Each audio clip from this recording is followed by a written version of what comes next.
오늘 보는 물건은 경기도 화성시 향남읍 상신리에 있는 다가구 주택입니다. 이 지역은 뭐 제가 여러 번 얘기를 해 드렸던 지역인 것 같아요. 화성시 남양읍 상신리는 인근에 공단이 상당히 많기 때문에 수요층도 풍부한 지역입니다. 그런데 이 지역의 가장 큰 단점이 신규 택지 개발 지구에 뭐 이렇게 공공연히 행해지고 있는 위반, 이제 불법 대수선, 방 쪼개기죠. 그런 건물들이 많이 있다 보니까 시장에서 거래가 되는 것도 활발하지도 않고, 경매로 보시는 분들도 이 지역을 이해하지 못하시는 분들은 이제 많이 패스를 하시죠.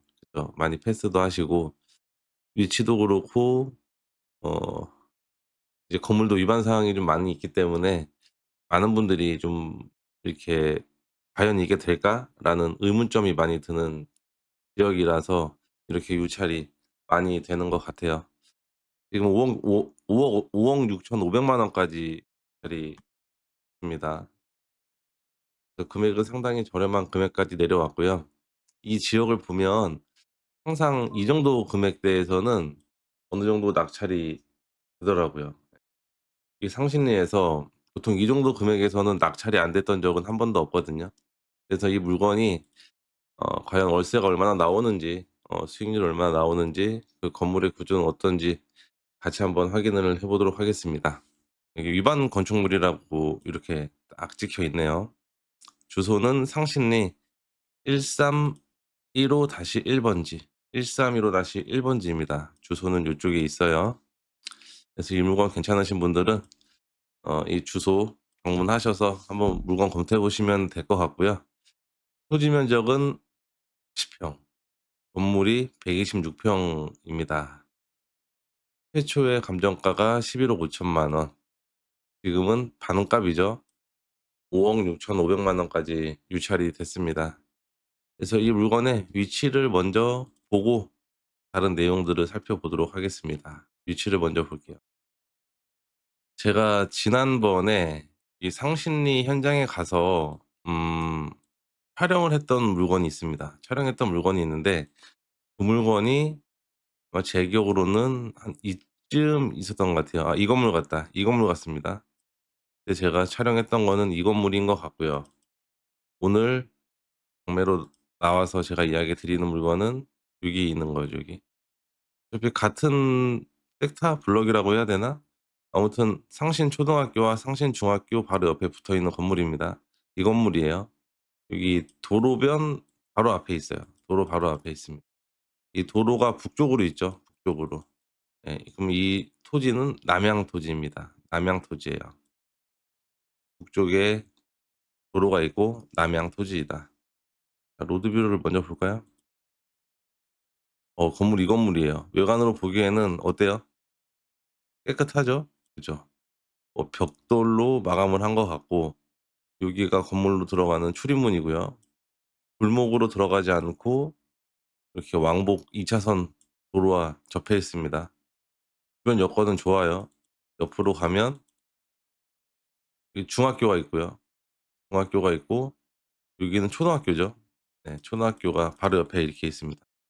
네, 초등학교, 중학교 이렇게 됩니다. 그래서 이 안쪽으로는 전부 다 다가구 주택 용지로 되어 있고, 저 끝에는 이제 아파트가 들어와 있는 거죠. 그래서 초등학교, 중학교와 얼마 멀지 않은 곳에 나와 있는 경매 물건이에요. 이 물건입니다.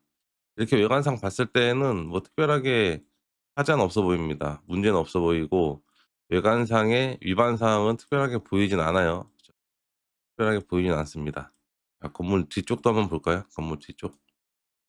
네. 건물 뒤쪽을 보면은 이 건물이에요.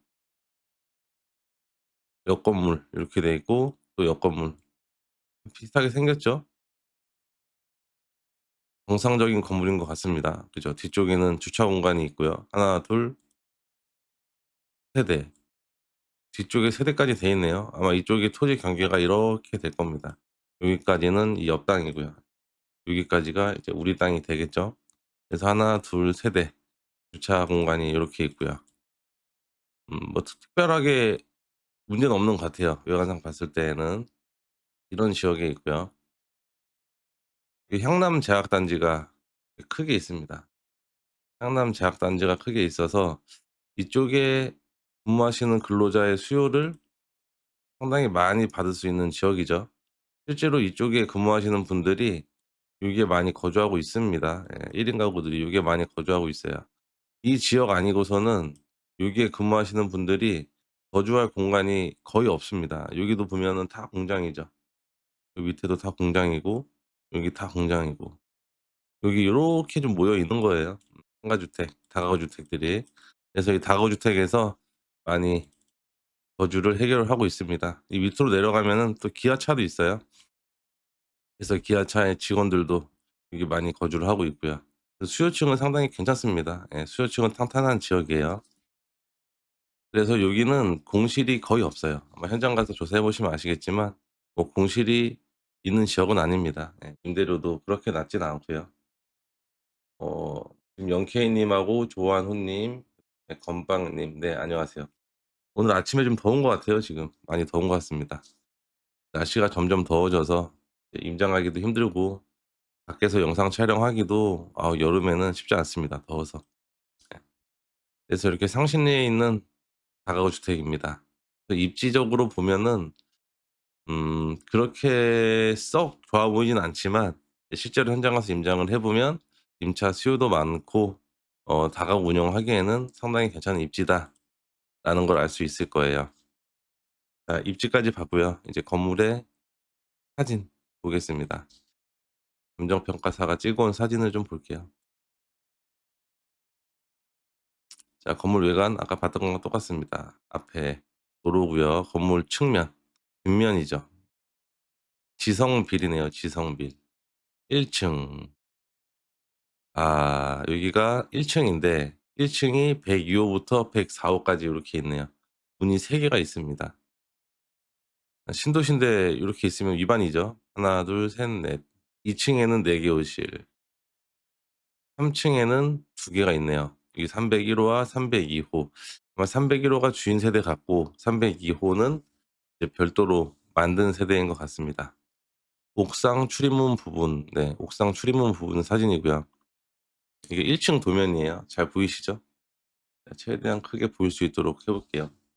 1층 도면인데 아까 1 층에 총 3개 호실이 있었습니다. 3개 호실. 그죠? 3개 호실이 있었어요. 102 호, 103 호, 104호 이렇게 있었습니다. 아마 이쪽이 그냥 한 개로 쓰는 것 같아요, 여기가. 요렇게 쓰는 것 같은데 제 생각에는. 음 그런 것 같아요. 여기가 102 호, 101 호가 왜 없는진 모르겠는데 아무튼 여기가 102 호인 것 같아요. 그리고 103 호와 104 호는 쪼갠 것 같습니다. 쪼갠 것도 여기 보면 요 라인하고 현관하고 요렇게 딱 맞죠. 그쵸? 딱 맞아요. 라인하고 현관하고. 여기다가 문 하나 더 낸 거죠. 문 하나 여기다가. 이렇게. 그래서 이쪽으로 들어오면은 1.5 룸. 여기 화장실까지 딱 있잖아요. 그죠? 그리고 일로 들어오면은 여기도 1.5 룸. 화장실 여기 딱 하나 있고. 요렇게 해 가지고 이 벽만 딱 친 거죠. 이 벽만. 이 벽만 요렇게 딱 치면은 이제 여기가 1.5 룸이 되는 거고요. 이쪽이 1.5 룸, 이쪽도 1.5 룸. 여기는 정상적으로 투룸 이렇게 해서 임대 구성이 가능한 거죠. 그래서 원상복구를 하기 위해서는 이쪽 부분, 이 벽만 트면은 원상복구는 가능한 거예요. 보통 설계할 때 이렇게 설계를 해 놓습니다. 그래서 1 층은 요 가운데 요 벽만 딱 막아서 1.5 룸 2 개와 투룸 하나로 운영을 하고 있는 겁니다. 네, 풀비님 어서 오십시오. 저 메모를 해 가면서 할게요. 수익률까지 알아보려면 1 층에는 투룸 하나와 투룸 1 개와 1.5 룸 2 개가 있다. 보겠습니다. 그리고 2 층. 2 층도 도면상 보면은 총 2 가구로 되어 있죠. 이제 2 가구로 되어 있습니다. 근데 현장은 어떻게 되어 있어요? 요쪽에 문이 하나씩 또 있었죠, 여기에. 여기에 문이 또 있었어요. 그래서 하나, 둘, 셋, 넷 요렇게 구성이 되어 있었습니다. 이거는 어떻게 쪼갰을까? 음 예상을 해 볼게요.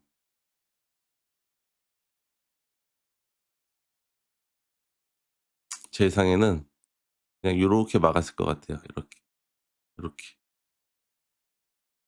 요렇게 막아서 여기는 1.5 룸이죠. 그죠? 여기는 1.5 룸.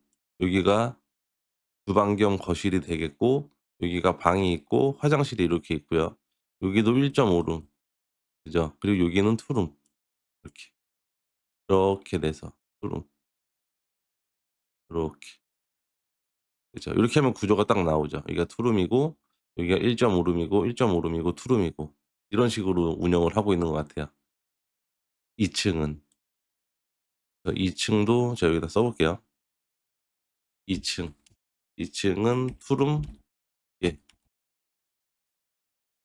1.5 룸 2개 이렇게 되는 거죠. 아 그리고 또 볼까요? 3 층. 3 층이 아까 몇 개로 되어 있었죠? 확인 한번 다시 봐야 되겠다. 아 3 층은 2 개로 되어 있어요. 301 호, 302 호 그죠? 3 층은 2 개로 되어 있습니다. 이 현관문 바로 옆에 문이 하나 또 있었죠. 이 현관문 바로 옆에. 그러면 얘도 뭐 이렇게 막았겠네요. 여기 요렇게 막았을 것 같은데. 그래서 여기다가 문을 냈을 것 같은데 여기다가 문을 내고 1.5 룸식으로 활용할 것 같은데. 요렇게, 이렇게 해서 사용하는 것 같아요. 여기를 화장실로 만들고 그리고 여기는 하나 둘 세 개 여기는 주인 세대로 활용을 하는 거죠 여기는. 주인 세대, 주인 세대. 요렇게 해 가지고 이제 주인 세대가 하나가 있고 여기도 1.5 룸 이렇게 있는 구조인 것 같습니다. 얘도 메모를 해 볼게요. 주인 세대 그리고 1.5 룸 1 개. 이렇게 되면 총 세대 수가 가구 수가 투룸 1 개에 1.5룸 3 개, 3 개에 4 개, 7 개죠. 8, 9 개. 총 9 개네요, 가구 수가. 총 9 개입니다. 쪼개기를 했고요. 여기도 이제 제시어 건물로 이렇게 평가를 한 것 같아요. 옥상 부분 이렇게 있고 측면. 뭐 건물의 외관상 봤을 때는 깨끗합니다. 예. 근데 내부가 좀 쪼개기로 이렇게 일반 건축물로 되어 있는 것이지 외부 상태는 깨끗한 것 같아요. 그렇습니다. 자 위치도 봤고 사진도 봤고 이제 권리 관계 한번 제가 따져 보도록 하겠습니다. 말소 기준 권리가 2016년 6월 17 일이에요. 말소 기준 권리 이게 딱 적혀 있고요. 말소 기준 권리보다 더 빠른 임차인은 없습니다. 예 없어요. 전부 다 대항력은 없는 상황이고요. 낙찰자는 인수할 부분이 전혀 없습니다. 3 층에 301호 83 제곱미터 아까 주인 세대죠. 주인 세대는 보증금 1억 7천만 원에 임차인이 점유를 하고 있습니다. 소유자는 거주하지 않는 것 같아요. 예. 그리고 뭐 202호 같은 경우에도 202호 같은 경우에는 투룸인 것 같습니다. 9천만 원에 들어가 있고요. 그다음에 5천만 원에 들어가 있는 거는 1.5 룸인 것 같고 203호 1억 이렇게 좀 차이가 나죠. 101 호는 2천에 20만 원 요것도 1.5 룸인 것 같습니다. 아 이런 물건들이 좀 아쉬운 게 임차인들이 최우선 변제 보증금을 못 받아가는 사람들이 꽤 있습니다. 꽤 있어요. 지금 현황상 보면은 1 명, 2 명, 3 명, 4 명, 5 명, 6 명. 6명 정도가 최우선 변제를 못 받아가니까 6 명은 한 푼도 못 받고 나가야 되는 거죠.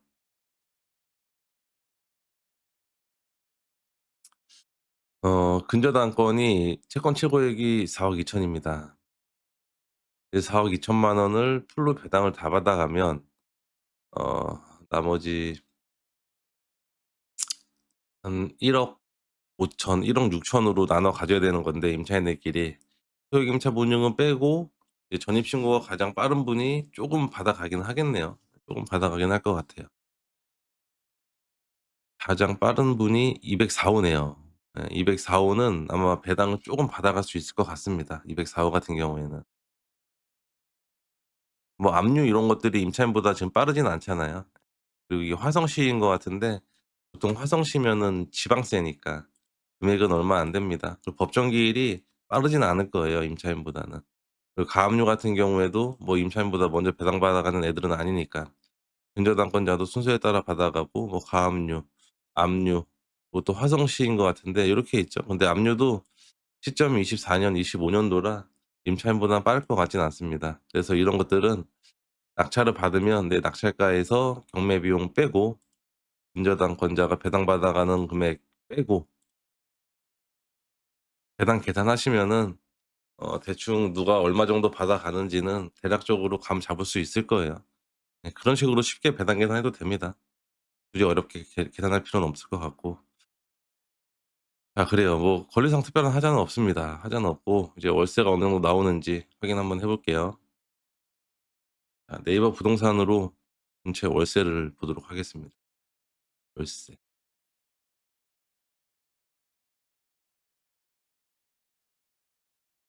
이게 초중학교 근처에 있는 거였죠? 500에 53. 제로마트가 있나 봐요, 근처에. 분리형 원룸이 500에 53. 생각보다 센데? 그죠? 1.5 평, 500에 53. 생각보다 세요. 3000에 40, 1.5 룸이. 이게 뭔 일 있나 본데요? 월세가 왜 이렇게 올라간 것 같지? 500에 45,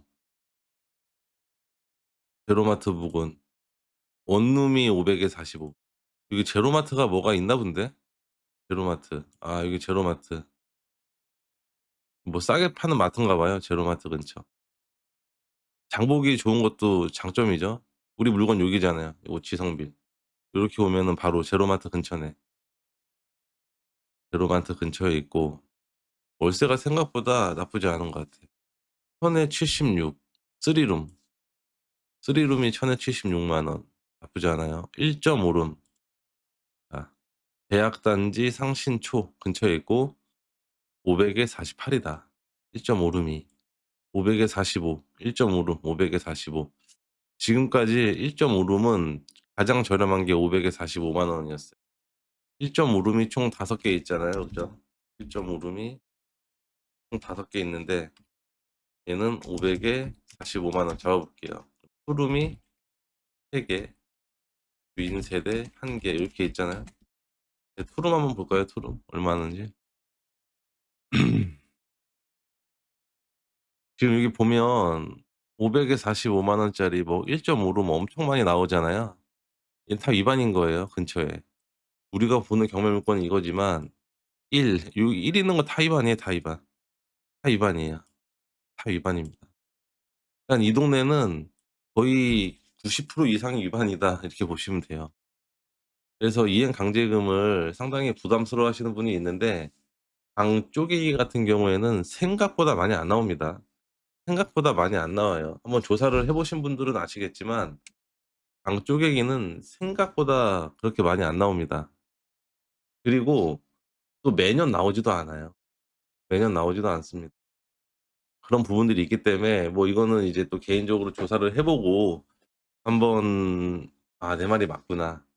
이렇게 좀 판단을 해 봐야 되는 영역이긴 하지만 뭐 저도 예전에 이 지역을 아주 많이 잘 알고 있었고 또 이 지역에 갖고 있는 분들도 많이 알고 있어요. 근데 이행 강제금이 일단은 작년에는 안 나왔어요. 예, 작년에 안 나왔습니다. 그래서 조사해 보시면은 '아 그렇게 많이 안 나오고 부과도 매년 안 하는구나.' 요런 거 알 수 있을 거예요. 그죠? 이런 거 다 위반이잖아요 사실. 다 위반이에요. 자 이제 투룸 볼게요 투룸. 투룸이 어딨냐. 여기 투룸 같네요 이거. 1000에 68만 원짜리 컨디션 아주 좋은 투룸 이렇게 돼 있죠. 그럼 투룸은 1000에 68만 원 잡아 볼게요. 투룸 1000에 60. 주인 세대. 주인 세대는 3룸이잖아요. 좀 상당히 넓었습니다. 근데 주인 세대가 월세로 나온 것들이 아마 별로 없을 거예요. 아 별로 없네. 별로 없어요. 아 별로 없는데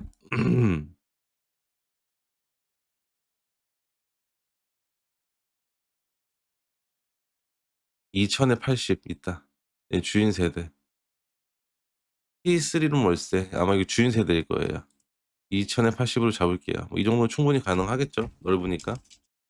2천에 80. 자 요렇게 계산을 해 보면 이제 월세 얼마나 받을까요?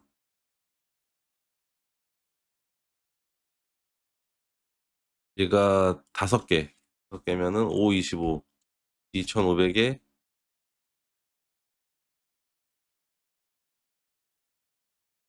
얘는 계산기로 해 볼게요.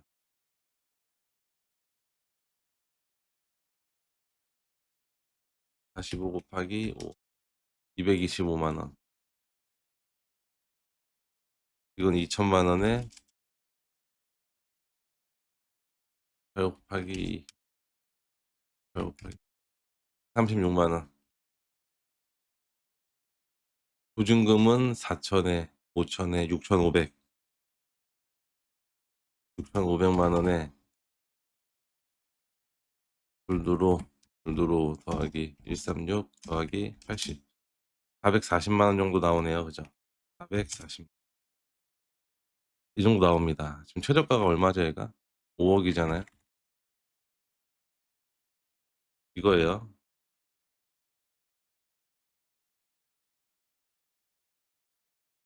보증금 6,500 이니까 그냥 5억만 계산해 보면 수익률은 10%가 나오네요. 이 금액으로 했을 때.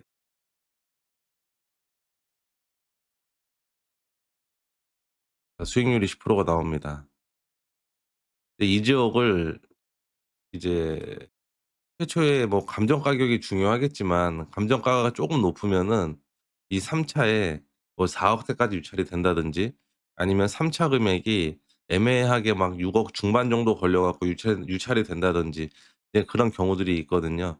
근데 얘는 지금 금액이 5억 6,500만 원 이제 요렇게 딱 돼 있단 말이지. 그래서 아마 이번 회차에는 가장 낮은 금액으로 들어가는 사람도 있지 않을까 생각이 돼요. 남양 한 성남 상신리에서 아마 저번 주에 낙찰된 게 하나 있었어요. 근데 그게 5억 중반 쪼금 넘게 낙찰됐던 것 같은데 그랬던 것 같습니다.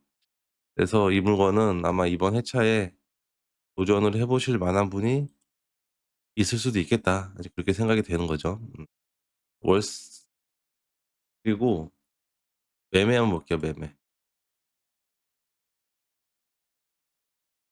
매매가 8억 7천 나와 있고 12억, 11억, 11억, 9억 7천, 12억, 10억 뭐 이렇게 나와 있습니다.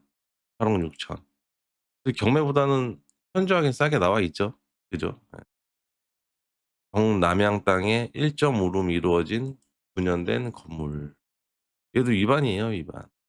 방수가 12 개잖아요. 욕실이 11 개고 위반입니다. 위반이 8억 7천에 나와 있는 거예요.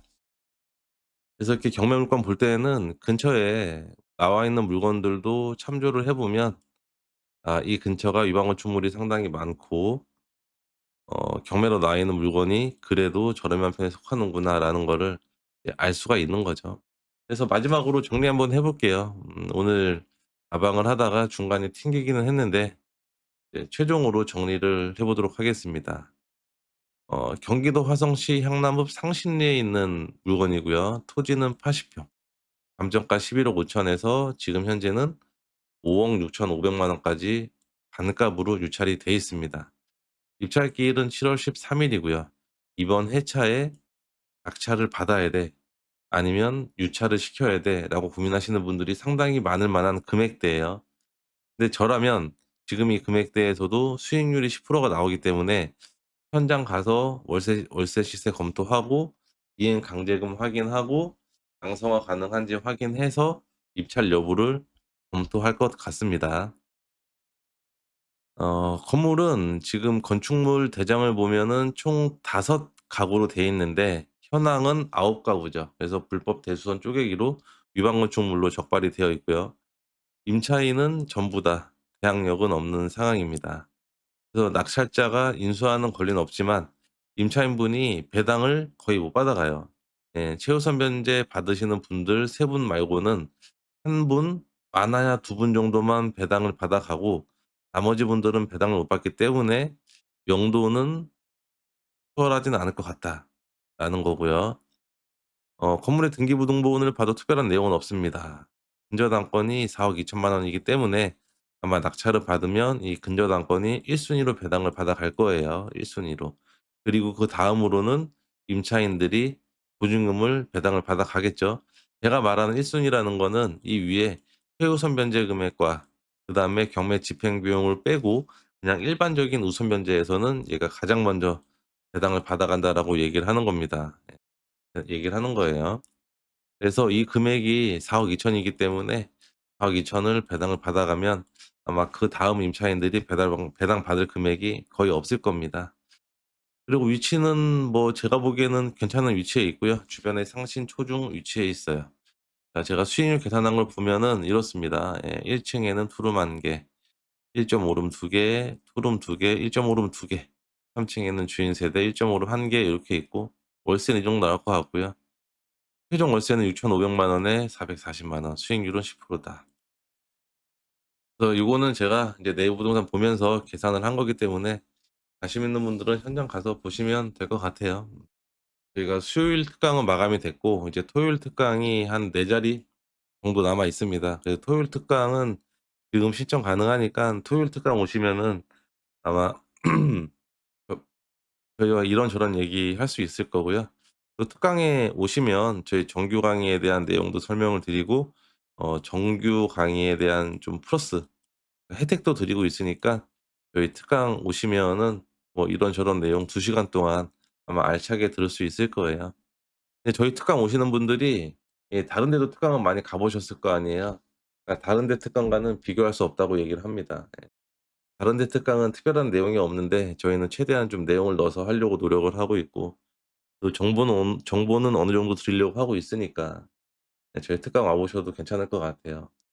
그 회원분들이 특강 때 너무 많이 알려주지 말라고 막 얘기를 하시더라고. 그래서 적당히 수위 조절해 가면서 알려드리도록 하겠습니다. 아, 레이 님이 1 주택자가 수도권 대출이 나올까요? 안 나오죠. 원칙적으로 1 주택자는 수도권 대출 빵원입니다. 안 나옵니다. 지방으로 가셔야 돼요. 1등 레일이 LH에서 낙찰받고 매각 취소가 된 경우 이유가 뭘까요? 이거는 아마 경매 절차상의 하자가 있어서 사법보좌관님께서 경매 불허가를 결정을 한 것일 거예요. 그래서 아마 절차에 하자가 있어서 그런 것 같습니다. 뭐 LH에서 매각 불허가 신청은 하지는 않았을 거고 우리가 낙찰을 받고 나서 일 주일 동안 이 경매 물건의 진행 그러니까 절차에 문제가 없는지를 사법보좌관이 일 주일 동안 검토를 해요. 그 검토하는 과정에서 경매 절차에 문제가 있었다. 그러면은 매각 허가 취소를 하고요. 다시 경매를 진행을 하게 됩니다.